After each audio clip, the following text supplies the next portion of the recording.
السلام علیکم ورحمۃ اللہ وبرکاتہ۔ ناظرین، شاکر شجاع آبادی کا تعلق شجاع آباد کے ایک چھوٹے سے گاؤں راجہ رام سے ہے جو ملتان سے 70 کلومیٹر کے فاصلے پر ہے۔ شاکر شجاع آبادی 25 فروری 1968 کو پیدا ہوئے۔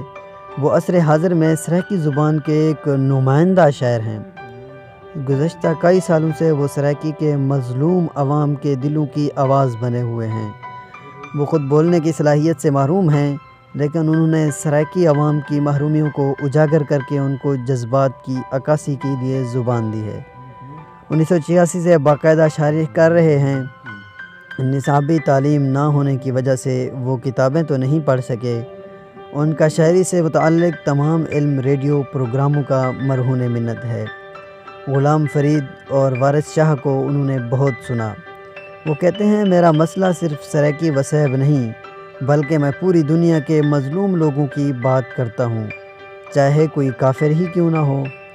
1994 تک بول سکتے تھے، اس کے بعد فالج کا حملہ ہوا، جس کے بعد درست طور پر بولنے سے قاصر رہے۔ کہتے ہیں، میں زیادہ سکول نہیں گیا، سب کچھ غور کرنے سے اور دنیا کے تجربات سے سیکھا ہے۔ ایک انٹرویو میں ان کا کہنا تھا کہ پاکستان کے زوال کی اصل وجہ تو وڈیروں کا قابض ہونا ہے اور لوگوں کا ان کے خلاف نہ اٹھنا ہے۔ اگر لوگوں کو شعور دیا جائے کہ ان کی غلامی سے کیسے نکلنا ہے تو مسائل حل ہو سکتے ہیں۔ موجودہ سیاسی نظام سے وہ بہت زیادہ متنفر تھے۔ ماضی کے لیڈران میں سے وہ ذوالفقار علی بھٹو کو پسند کرتے تھے، جنہوں نے عوام کو حقوق کا شعور دیا۔ وزیر اعظم یوسف رضا گیلانی نے ایک بار انہیں 2 لاکھ کا چیک دیا تھا، جو انہوں نے اپنے علاقے کے ایک سکول کی عمارت پر لگا دیا تھا، لیکن سٹاف نہ ہونے کی وجہ سے وہ سکول بھی بند رہا۔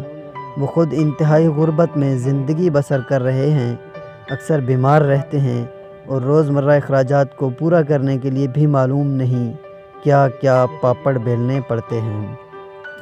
ناظرین، انہوں نے اپنی شاعری کی فکر اور فلسفہ کسی کتاب، یونیورسٹی یا عظیم دانشوروں کے افکار و نظریات سے نہیں لیا، بلکہ جو انہوں نے اس دنیا میں دیکھا، سوچا، سمجھا اور جو اس پر بیتا اسے قلم بند کرتے رہے۔ ایک مشاعرے میں جہاں مختلف یونیورسٹیوں کے طلباء اور پروفیسرز ان کی شاعری سننے کے لیے جمع تھے، تو ان سے پوچھا گیا کہ وہ ان تعلیم یافتہ لوگوں کے درمیان اپنے آپ کو کیا محسوس کر رہے ہیں۔ تو انہوں نے کہا، میں بچپن میں پڑھ لکھ کر سائنسدان بننا چاہتا تھا، شوق تھا، لیکن غربت کی وجہ سے نہ پڑھ سکا، جس کا افسوس ہوتا ہے۔ لیکن اب خوشی ہوتی ہے کہ میں لوگوں کی آواز بنا ہوں اور بہت سے پڑھے لکھے لوگ مجھے سنتے ہیں اور میرے بارے میں لکھتے ہیں۔ ناظرین، یہی تھی آج کی ویڈیو۔ اگر ویڈیو اچھی لگی ہو تو اس کے بارے میں ایک کومنٹ ضرور دیجیے گا اور چینل کو سبسکرائب کرنا بھی نہ بھولیے گا۔ والسلام۔